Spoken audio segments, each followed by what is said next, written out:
Bueno, vamos a ver ahora algunos problemas del práctico de la parte de electrodinámica. Vamos a empezar con el problema 20. Los relámpagos son un ejemplo espectacular de corrientes eléctricas en un fenómeno natural. Hay gran diversidad en los relámpagos, pero un suceso típico puede transferir 10 a la 9 joules de energía a través de una diferencia de potencial de quizás 5 por 10 a la 7 voltios durante un intervalo cercano a los 0,2 segundos. Use esta información para determinar la cantidad total de carga transferida entre una nube y la Tierra, B, la corriente en el relámpago y la potencia promedio liberada durante los 0,2 segundos. Bueno, cuando se produce un relámpago, ¿qué es lo que está sucediendo? El aire en general es aislante, pero cuando cuando hay una tormenta, digamos, la Tierra adquiere una determinada carga de un signo y las nubes adquieren carga de diferentes signos. Entonces actúan como un enorme capacitor y producen en el espacio entre la Tierra y las nubes un campo eléctrico. Y asociado con ese campo eléctrico aparece una diferencia de potencial entre la Tierra y las nubes. Cuando esa diferencia de potencial es muy grande, las moléculas del aire se rompen y entonces se generan iones. Y esos iones pueden moverse bajo esa diferencia de potencial o bajo la acción de ese campo eléctrico que se establece en esta región. Entonces los rayos no son otra cosa que corrientes de iones que se mueven entre las nubes y la Tierra. En este caso, la energía que se libera, que sería la pérdida de energía potencial eléctrica que sufren esos iones, es del orden de 1 por 10 a la 9 joule. Acá le ha faltado ponerle el superíndice, pero esto es 1 por 10 a la 9 joule. Esa es la energía que se libera durante esa descarga eléctrica. Y la diferencia de potencial que se establece entre las nubes y la Tierra, acá me dice que es del orden de 5 por 10 a la 7 voltios. Y esas cargas circulan durante un tiempo de unos 0,2 segundos. Entonces, lo primero que tenemos que hacer es calcular la cantidad total de carga que se transfiere entre una nube y la Tierra. Nosotros habíamos definido la diferencia de potencial como el cambio de energía potencial eléctrica que experimenta la carga por unidad de carga. Entonces, en este caso, nosotros conocemos la diferencia de potencial y conocemos el cambio de energía potencial que van a experimentar las cargas. Por lo tanto, de acá podemos despejar Q, pasamos Q multiplicando y pasamos B dividiendo, y entonces Q lo calculamos como el cambio de energía potencial eléctrica dividido en el voltaje entre la Tierra y las nubes. Y en este caso nos da que se circula una carga total de 20 coulomb. Después el problema me pide calcular la corriente, el valor de la corriente en ese relámpago. La corriente sabemos que es la carga que circula por unidad de tiempo. Esos 20 coulomb que hemos calculado en el punto anterior circulan en un intervalo de tiempo de 0,2 segundos, que es lo que dura el relámpago. Y eso nos da una corriente de 100 amperes, que es una corriente bastante alta. Y después queremos calcular también la potencia promedio liberada durante los 0,2 segundos. Entonces, la potencia la podemos calcular como la energía intercambiada por unidad de tiempo. Sabemos que se liberan 1 por 10 a la 9 joule en un intervalo de tiempo de 0,2 segundos. Entonces, eso nos da una potencia de 5 por 10 a la 9 watts. Bien, pasamos al siguiente problema, que es el 21. El problema dice, calcule la resistencia para conducción a lo largo del axoplasma de un segmento de axón de 1 milímetro de longitud, siendo su radio aproximadamente 5 micrómetros y la resistividad del axoplasma aproximadamente 2 ohmios por metro. Bien, nosotros vamos a modelizar el axón como si se tratara de un cilindro. Eso, por supuesto, es un modelo, tiene forma aproximadamente cilíndrica. Ese cilindrito tiene una longitud de 1 milímetro, que acá ya lo hemos transformado a metros, sería 1 por 10 a la menos 3 metros. y tiene un radio, ese cilindrito tiene un radio de 5 micrómetros. Acá también lo hemos expresado en metros, serían 5 por 10 a la menos 6 metros. Y la resistividad del material del axón es 2 ohmios por metro. Bueno, nosotros sabemos que para calcular la resistencia necesitamos la resistividad, la longitud del conductor paralela al paso de la corriente y el área de la sección transversal del conductor. La longitud paralela al paso de la corriente sería la longitud del axón, porque acá me está pidiendo que calcule la resistencia para conducción a lo largo del axoplasma. Es decir, que consideramos que el movimiento de carga se produce a lo largo del axón. Y el área sería el área de la sección transversal. Entonces tenemos que calcular el área. El área de un círculo lo calculábamos como pi por radio al cuadrado. Entonces acá reemplazamos el valor aproximado de pi, el valor del radio, que es 5 por 10 a la menos 6 metros, y obtenemos el área en metros cuadrados. Entonces, ya tenemos la resistividad, hemos calculado el área y también tenemos la longitud del axón. Eso nos da una resistencia de 2,5 por 10 a la 7 ohmios. Ahora, el punto B me pregunta, ¿cuál debería ser la longitud de un alambre de cobre de 1,7 por 10 a la menos 8 ohmmetros de resistividad del mismo radio que el axón para poseer la misma resistencia? Bien, entonces, nosotros queremos averiguar qué longitud debería tener un alambre de cobre para que, teniendo la misma sección transversal del axón y la misma, y tenga la misma resistencia. Entonces la podemos despejar de acá la longitud. Nos quedaría que la longitud es la resistencia por el área dividido en la resistividad.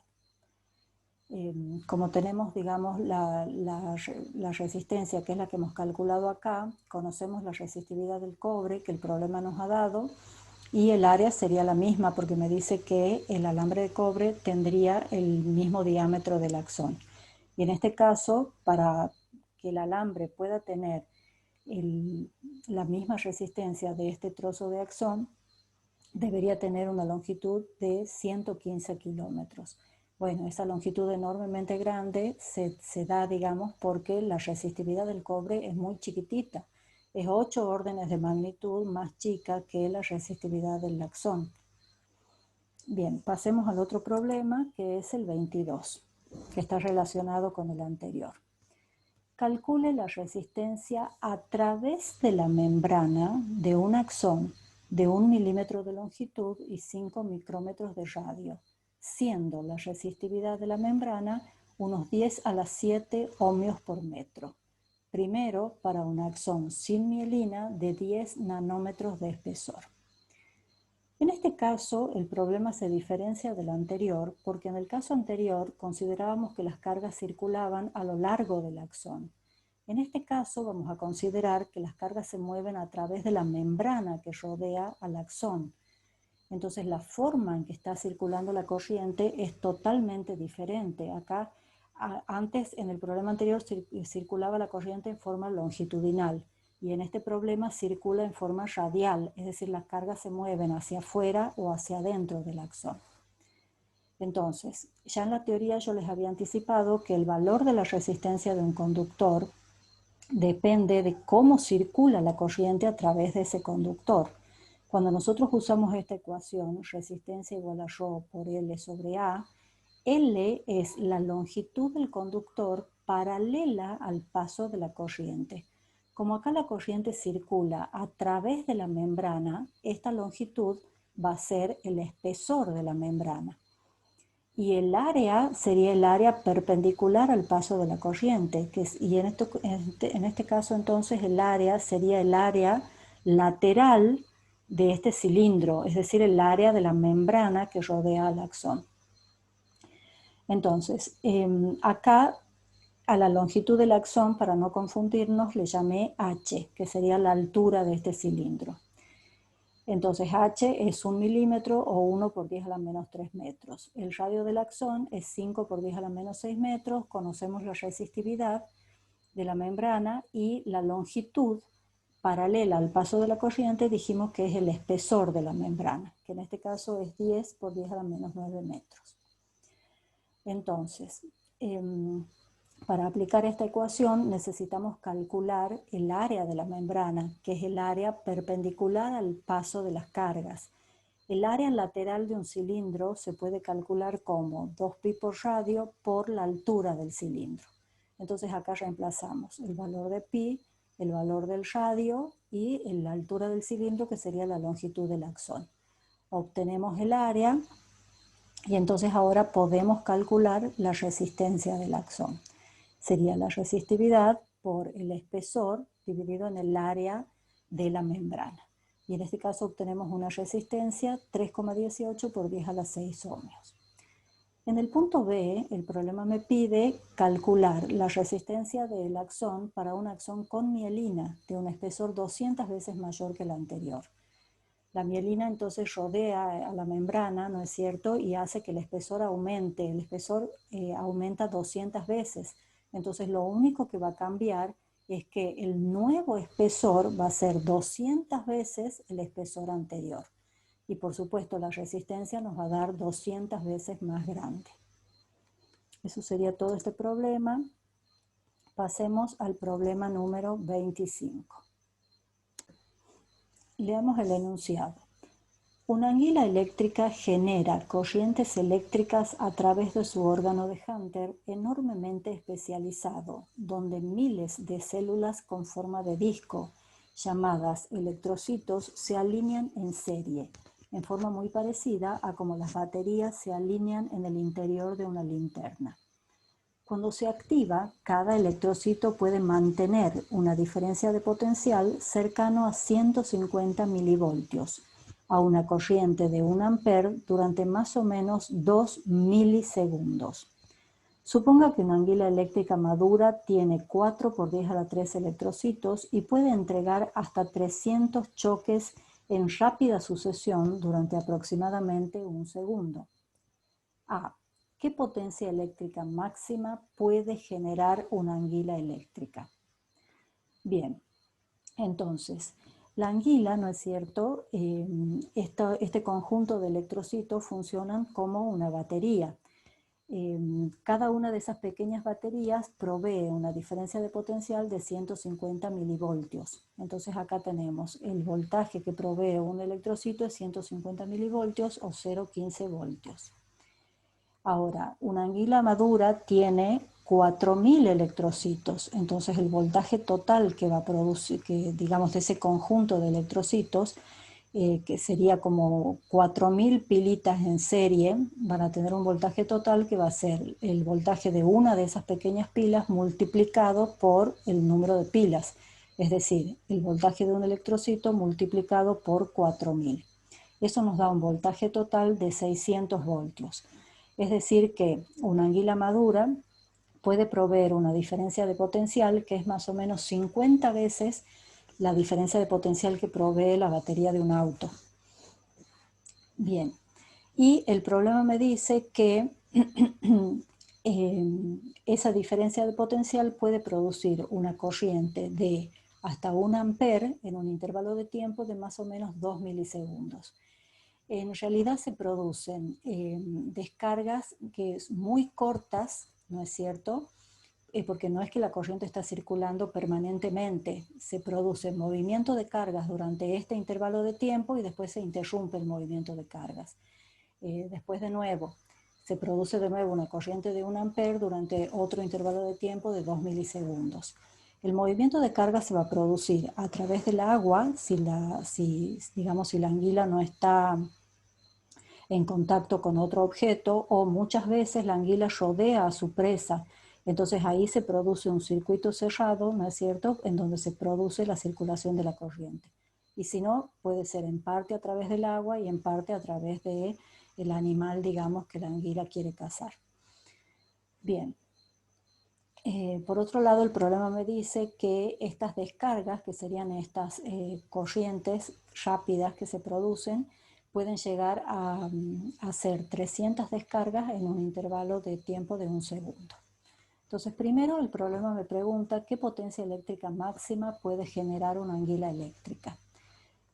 Podemos calcular la potencia de la anguila como el voltaje total que ella genera multiplicada por la corriente que circula a través de ella, es decir, 600 voltios multiplicados por 1 ampere. Esto nos da una potencia de unos 600 watts.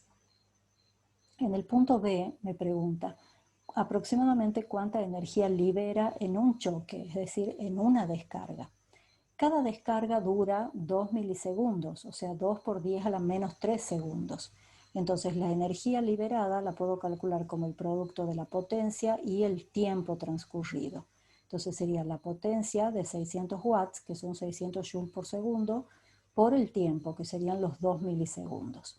Esto me da que en cada choque, o sea, en cada descarga, en cada una de esas descargas cortas, la anguila libera 1,2 joules. Y después el problema me pregunta cuán alto tendría que elevarse una masa de 1 kilogramo para que su energía potencial gravitatoria sea igual a la energía liberada en 300 de tales choques. En un segundo, el problema nos había dicho que la anguila produce 300 descargas.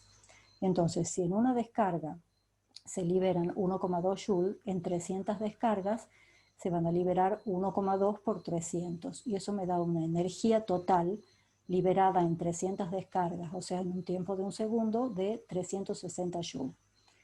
Lo que el problema me pide es que yo calcule a qué altura tendría que elevar una masa de 1 kilogramo para que adquiera una energía potencial gravitatoria igual a la energía que libera la anguila en un segundo. Bueno, entonces acá podemos reemplazar la masa de 1 kilogramo, el valor de la gravedad y la energía que debe adquirir esa masa. Y nos da que el cuerpo debería estar a una altura de aproximadamente 37 metros para poseer una energía potencial gravitatoria igual a la que libera la anguila en un segundo. Pasemos al otro problema, que es el problema número 26. Dos resistencias R1 igual a 2 ohmios y R2 igual a 4 ohmios se conectan en serie y a una fuente de 12 voltios. Determine primero la resistencia equivalente. Bien, entonces acá lo que tenemos es dos resistencias conectadas en serie y a su vez conectadas a una batería que provee una diferencia de potencial de 12 voltios. En el caso de la conexión en serie, sabemos que la resistencia equivalente se determina sumando las resistencias conectadas. Entonces sería 2 ohmios más 4 ohmios, la resistencia equivalente sería 6 ohmios. Después en el punto B, el problema me pide la corriente que circula por cada resistencia. En este caso, para poder calcular lo que el problema me pide, lo que vamos a hacer es, en primer lugar, reemplazar estas dos resistencias por su equivalente. La resistencia equivalente la hemos calculado y es 6 ohmios. Entonces, ahora sabemos que el voltaje aplicado a la resistencia equivalente es el voltaje que aplica la fuente, que sería de 12 voltios.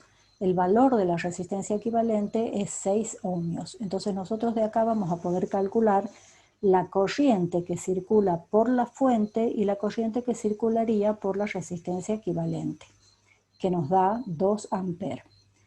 Pero sabíamos que en una conexión en serie, la corriente que circula por cada resistencia es la misma y que por la equivalente circulaba la misma corriente. Entonces, como nosotros hemos calculado la corriente que circula por la resistencia equivalente, esta es la misma corriente que circula por R1 y por R2. Entonces, la corriente que circula por R1 es igual a la que circula por R2 y es igual a la corriente en el circuito, que en este caso es de 2 amperes. Y después el problema me pide la tensión, es decir, la diferencia de potencial en cada resistor. Lo que habíamos visto es que cuando tenemos resistencias en serie, el voltaje total se reparte entre las resistencias. Pero para calcular, digamos, cuántos voltios le corresponden a cada resistencia, tenemos que calcularlo por separado. El voltaje en la resistencia 1 sería I1 por R1. R1 es 2 ohmios e I1 es 2 amperes. Entonces nos da que V1 es 4 voltios. Y el voltaje en la resistencia 2 sería I2 por R2. I2 vale lo mismo que I1, es 2 amperes, pero la resistencia 2 es 4 ohmios. Entonces nos da que el voltaje V2 sería de 8 voltios. Fíjense que si yo sumo V1 más V2, esto me da 12 voltios, que es el voltaje total. Efectivamente, el voltaje total se repartió entre las dos resistencias. A la resistencia más chica le corresponde un voltaje menor y a la más grande un voltaje mayor. Pasemos al siguiente problema, que es el problema 27. Dos resistencias R1 igual a 3 ohmios y R2 igual a 6 ohmios se conectan en paralelo y a una fuente de 12 voltios. Determine la resistencia equivalente, la corriente total que circula por la batería, la tensión y la corriente en cada resistor. Bueno, acá tenemos dibujado el circuito, tenemos la fuente de 12 voltios, una resistencia R1 de 3 ohmios, la resistencia R2 de 6 ohmios, que están conectadas en paralelo. La resistencia equivalente en el caso de una conexión en paralelo la calculábamos con esta ecuación y en este caso nos da una resistencia equivalente de 2 ohmios. Recordemos, como habíamos dicho en la teoría, que en la conexión en paralelo la resistencia equivalente siempre es más chica que cada una de las resistencias conectadas. Cuando yo sigo agregando resistencias en paralelo, la resistencia total es cada vez menor. En este caso la resistencia equivalente es 2 y las resistencias que hemos conectado valían 3 y 6 ohmios. Ya estaría el ítem A. En el ítem B me pide la corriente total que circula por la batería. Entonces, para este circuito, donde ya hemos reemplazado las dos resistencias por su equivalente, planteamos el voltaje que aplica la fuente es igual a la corriente que circula por la resistencia equivalente. El voltaje de la fuente es 12 voltios, la resistencia equivalente la acabamos de calcular es 2 ohmios, entonces de ahí podemos despejar la corriente. La corriente que circula por la batería y por la resistencia equivalente, que sería la corriente total en el circuito, es de 6 amperes. Y después el punto C me pide la tensión, o sea el voltaje, y la corriente en cada resistor. La tensión en cada resistor es la misma y es igual al voltaje que aplica la fuente. Como la fuente aplica un voltaje de 12 voltios, cada resistencia recibe un voltaje de 12 voltios. Ahora, la corriente que circule por cada resistencia, esa la tenemos que calcular, porque nosotros acá lo que hemos calculado es la corriente total. Por la batería pasan 6 amperes, pero cuando esa corriente llega a este punto, por este camino de menor resistencia va a pasar una parte de esa corriente, y por este otro camino va a pasar el resto de la corriente. Van a pasar más amperes, o sea, más corriente por el camino de menor resistencia, y menos corriente por el camino de mayor resistencia. Pero para averiguar exactamente cuántos amperes pasan por cada una, tenemos que calcularlo. Entonces podemos plantear, el voltaje aplicado a la resistencia 1 es I1 por R1. Entonces de acá despejamos I1, que sería el voltaje 1 sobre R1. El voltaje aplicado a la resistencia 1 es 12 voltios y R1 es 3 amperes, 3 ohmios. Entonces de ahí calculamos la corriente, que es 4 amperes.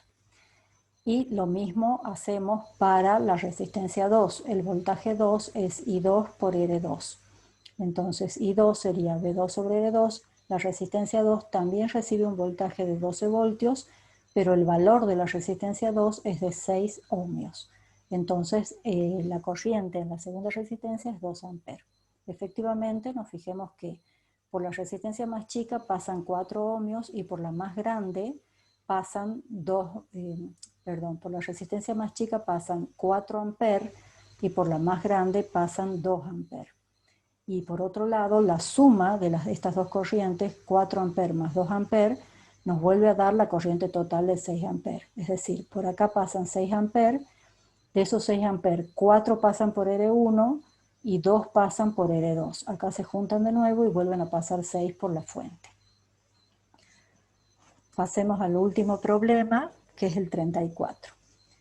Unas zapatillas de goma tienen un área total de 250 centímetros cuadrados y un grosor de 1 centímetro. La resistividad eléctrica de la goma es del orden de 10 a la 5 ohmios por metro. A. Determine la resistencia eléctrica de las zapatillas. Bien, entonces, para las zapatillas, teníamos el área que la pasamos a metros cuadrados. Tenemos el espesor de la zapatilla, que sería la longitud paralela al paso de la corriente, porque se supone que la corriente va a atravesar la planta de la zapatilla. Entonces, ese espesor que me dan representa la longitud de la resistencia asociada con las zapatillas. Entonces, esa longitud es 1 centímetro y es 0,01 metros. Y conocemos la resistividad, que es del orden de 10 a la 5 ohmios por metro. Entonces, la resistencia de la zapatilla la calculamos como el producto de la resistividad por la longitud dividido en el área. Y nos da que la resistencia de la zapatilla es de 40.000 ohmios. Bien, nos fijemos que la goma tiene una resistividad muy alta, por eso es que nos da una resistencia tan grande. El punto B me dice, compare la intensidad de corriente que pasaría por el cuerpo de una persona de 2000 ohmios de resistencia que toca un cable a 220 voltios si estuviera descalza y si estuviera calzada con las zapatillas.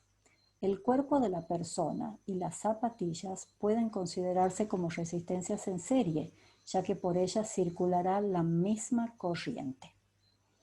Y me hace la aclaración de que una corriente superior a 10 mA puede resultar peligrosa. Bueno, primero, para una persona descalza, la resistencia de la persona es más o menos de 2000 ohmios. Entonces yo planteo, la diferencia de potencial aplicada a la persona será la resistencia por la corriente que circula cuando ella está descalza. De ahí voy a despejar la corriente, que sería el voltaje sobre la resistencia. En este caso el voltaje, que es la tensión de la red domiciliaria, 220 voltios, y la resistencia de la persona, 2000 ohmios. Esto nos da una corriente de 0,11 amperes, es decir, que nos da 110 miliamperes. Ya acá estamos diciendo que por encima de 10 miliamperes empieza a ser peligroso. ¿Qué pasa cuando la persona está calzada? Cuando la persona está calzada con las zapatillas, pasa la misma corriente por el cuerpo de la persona y por las zapatillas. Entonces, la persona y las zapatillas son resistencias en serie. Por lo tanto, las resistencias de ambas se suman, lo que nos daría una resistencia equivalente total de 42.000 ohmios. Entonces, cuando vamos a calcular la corriente que circularía por la persona que ya está calzada con las zapatillas, al haber aumentado tanto la resistencia, la corriente disminuye muchísimo. Y nos da en este caso unos 5 miliamperes, que ya está por debajo de este valor que ya empieza a ser peligroso. Eso sería todo.